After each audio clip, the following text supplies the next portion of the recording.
მიუნხენის უსაფრთხოების კონფერენცია ოფიციალურად გაიხსნა. 3 დღის განმავლობაში სხვადასხვა ქვეყნის 60-მდე ლიდერი, მათ შორის დელეგაციაში შეერთებული შტატებიდან, მსოფლიოში არსებულ გამოწვევებსა და მათი მოგონების გზებზე იბრძოლებენ. მთავარი თემა უკრაინის ომი და რუსული აგრესია. კონფერენციაზე არ მიუწვევიათ რუსეთი. მიუნხენის კონფერენციაზე არც ოცნების რეჟიმია. საქართველოს ისტორიაში პირველად მთავრობა ამ ღონისძიებას არ ესწრება. საერთაშორისო კონფერენციაზე საქართველოს სალომე ზურაბიშვილი წარმოადგენს. დაახლოებით 3 საათში პრეზიდენტი საქართველოს შესახებ პანელურ დისკუსიაში მიიღებს მონაწილეობას და დამსწრეთა შეკითხვებსაც უპასუხებს. მანამდე კი სალომე ზურაბიშვილი ორმხრივ შეხვედრებს მართავს. შეხვედრა გამართა უკრაინის საგარეო საქმეთა მინისტრთან და ასევე ევროპოლის აღმასრულებელ დირექტორთან. ნანუკა მაღლაკელიძე ჩაგვერთვება მიუნხენის კონფერენციის დეტალებით. პირდაპირ ეთერში გისმენ ნანუკა.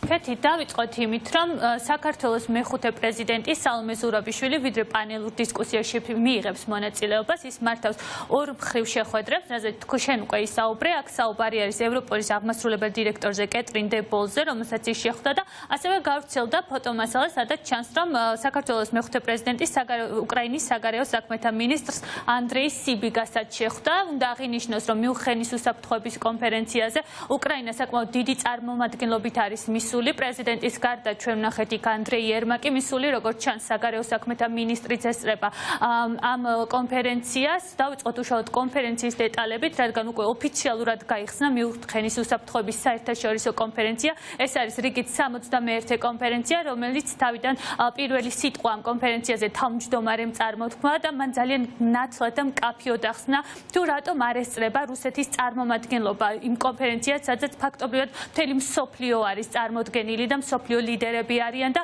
მან თქვა და ციტატას მოგიყვანთ, პუტინმა დაანგრია ევროპული არქიტექტურა, როდესაც აირჩია კონფრონტაცია და არა თანამშრომლობა და სამწუხაროდ ჩვენ დღესაც გვიწევს გამკლავება მის ომთან უკრაინის წინააღმდეგ. აი ამ არგუმენტით, რაც ყოველთვის ძალიან გასაგები და ცხადია, მან კიდევ ერთხელ ახსნა, რომ შეუძლებელი იყო მსოფლიო ცივილიზებული სამყაროს ლიდერების გვერდით მჯდარიყვნენ რუსების წარმომადგენლები და ამავდროულად იქ არ არიან მიწვეულები ასევე ქართული ოცნების წარმომადგენლებიც, ეს უკვე ჩვენმა მაყურებელმა კარგად იცის. უშუალოდ შეხვედრის დეტალებზე თუ რა გზავნილები გქონდეთ რომ გადავიდეთ, ისაუბრეს ჩინეთიდან და რუსეთიდან მომდინარე საფრთხეებზე და ყველაზე საინტერესო არის ის, რომ კანონის უზენაესობაზე იყო საუბარი და ყველა ქვეყნის ლიდერი, მათ შორის გერმანელი ლიდერები იყვნენ აქტიურები ამ მხრივ, რომლებიც ამბობდნენ, რომ კანონის უზენაესობა არის მთავარი, რასაც ძირს უთხრის ეს ორი ქვეყანა. შეიძლება ითქვას, რომ ყველაზე დასამახსოვრებელი გამოსვლა ჰქონდა თავად ევროკომისიის პრეზიდენტს ურსულა ფონ დერ ლაიენს,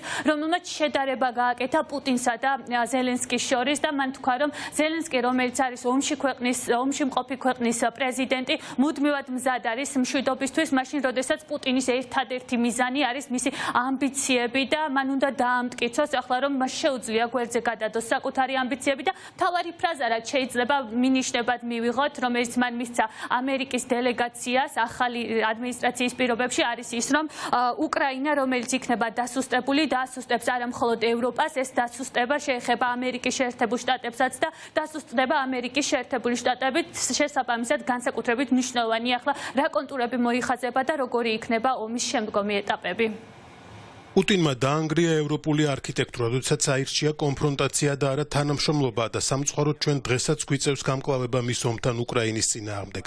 მე თბილად მივესალმები უკრაინის დელეგაციას. ევროპაში, როდესაც ჩვენ გვაქვს უთანხმოება, ერთმანეთთან ომს კი არ ვაწარმოებთ, არამედ ვაგვარებთ ამას ბრიუსელში ან ლუქსემბურგის სასამართლოში. არც ერთ ჩვენგანს არ აქვს ინტერესი, რომ შეასუსტოს ნატოს შესაძლებლობები და მე დარწმუნებული ვარ, რომ ყველაზე ძლიერ ქვეყნებსაც კი მათ შორის შეერთებულ შტატებს სჭირდებათ ალიანსში ყოფნა 21 საუკუნეში. პრეზიდენტი ტრამპი ესაუბრება პრეზიდენტ პუტინსა და პრეზიდენტ ზელენსკის და მე იმედი მაქვს, რომ ომის დასრულების შესაძლო გზები მიუნხენის კონფერენციის კორიდორებში მიმდინარე დისკუსიების დროსაც იქნება განხილული. ამ ომის დასრულება ყველა ჩვენგანის სურვილია და როგორც დასრულდება, ის დიდ გავლენას მოახდენს ჩვენი კონტინენტის უსაფრთხოების არქიტექტურაზე. ჩვენი უსაფრთხოების არქიტექტურა არ უნდა იყოს დაფუძნებული წესების არარსებობაზე, იმიტომ რომ ასეთ შემთხვევაში ჩვენ სხვა ძალებს გაუხსნით გზას, როგორებიცაა რუსეთი და ჩინეთი, ასევე ყველა ქვეყანას, ვინც წლების განმავლობაში აყენებდა ზიანს დადგენილ წესებს. ჩვენ უნდა ვიყოთ ჭკვიანები და კარგად ვხედავდეთ რა გველის წინ. დაწყებული ჩვენ საზღვრებთან აგრესიული რუსეთიდან დამთავრებული გამოწვევებით ჩვენი სუვერენიტეტისა და უსაფრთხოებისთვის. აქ ყველას ესმის რა დევს სასწორზე და რა გამოწვევებია ჩვენს წინაშე. შევადაროთ ერთმანეთს პრეზიდენტ ზელენსკისა და პუტინის მიდგომები. ყველაზე რთულ გარემოებებშიც კი პრეზიდენტი ზელენსკი მზად არის იმუშაოს მშვიდობისთვის, რომელიც შეესაბამება მისი ქვეყნის მიერ გაღებულ მსხვერპლსა და მისი დაღუპული თანამემამულეების ხსოვნას.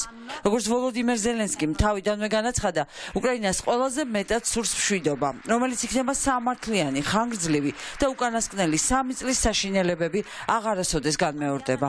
მეორეს მხრივ პრეზიდენტი პუტინი ამბობს, რომ მზად არის შეხვედრისთვის, მაგრამ რა პირობებით? მან უნდა დაამტკიცოს, რომ მისი ინტერესი არ არის ამ ომის გაგრძელება. მან უნდა გვაჩვენოს, რომ მისი ამბიცია აღარ არის უკრაინის განადგურება. ნება მომეცით მკაფიოდ ვთქვა. სუსტი უკრაინა დაასუსტებს ევროპას, მაგრამ ის ასევე დაასუსტებს შეერთებულ შტატებს. ის დაძაბავს სიტუაციას ინდოეთ-წყნარი ოკეანის რეგიონში და ზიანს მიაყენებს ჩვენს ერთობლივ ინტერესებს.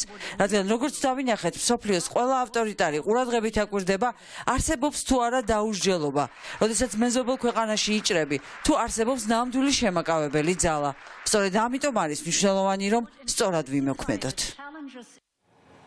როგორც უკვე მოისმინეთ, მთელი დასავლეთი ევროპა და ევროკავშირის სტრუქტურების წარმომადგენლები ღიად ამბობენ, რომ ახლა მთავარი ყურადღება სწორედ შეიძლება ითქვას, რომ არის ამერიკის შეერთებულ შტატებზე და ახალ ადმინისტრაციაზე და ამ ნაწილში შეგვიძლია ვთქვათ, რომ სანამ მიუნხენის უსაფრთხოების კონფერენციაზე გამოვიდოდა ვიცე-პრეზიდენტი JD Vance, მან Wall Street Journal-ს მისცა კომენტარი, სადაც თქვა, რომ უკრაინაში ომის შესაწყეტად ყველა ბერკეტი არსებობს, მათ შორის სამხედრო ბერკეტებიც და ეს ბერკეტები უკვე მაგიდაზე დევს დაველოდოთ ასევე საინტერესოა როგორ განვითარდება პროცესები. მე მაყურებელს შევახსენებ, რომ მიუნხენის უსაფრთხოების კონფერენცია 3 დღის განმავლობაში გაგრძელდება 14-დან 16 თებერვლის ჩათვლით. დღეს კი პანელურ დისკუსიაში საქართველოს მეხუთე პრეზიდენტი მიიღებს მონაწილეობას, სადაც საქართველოს საკითხები განიხილება.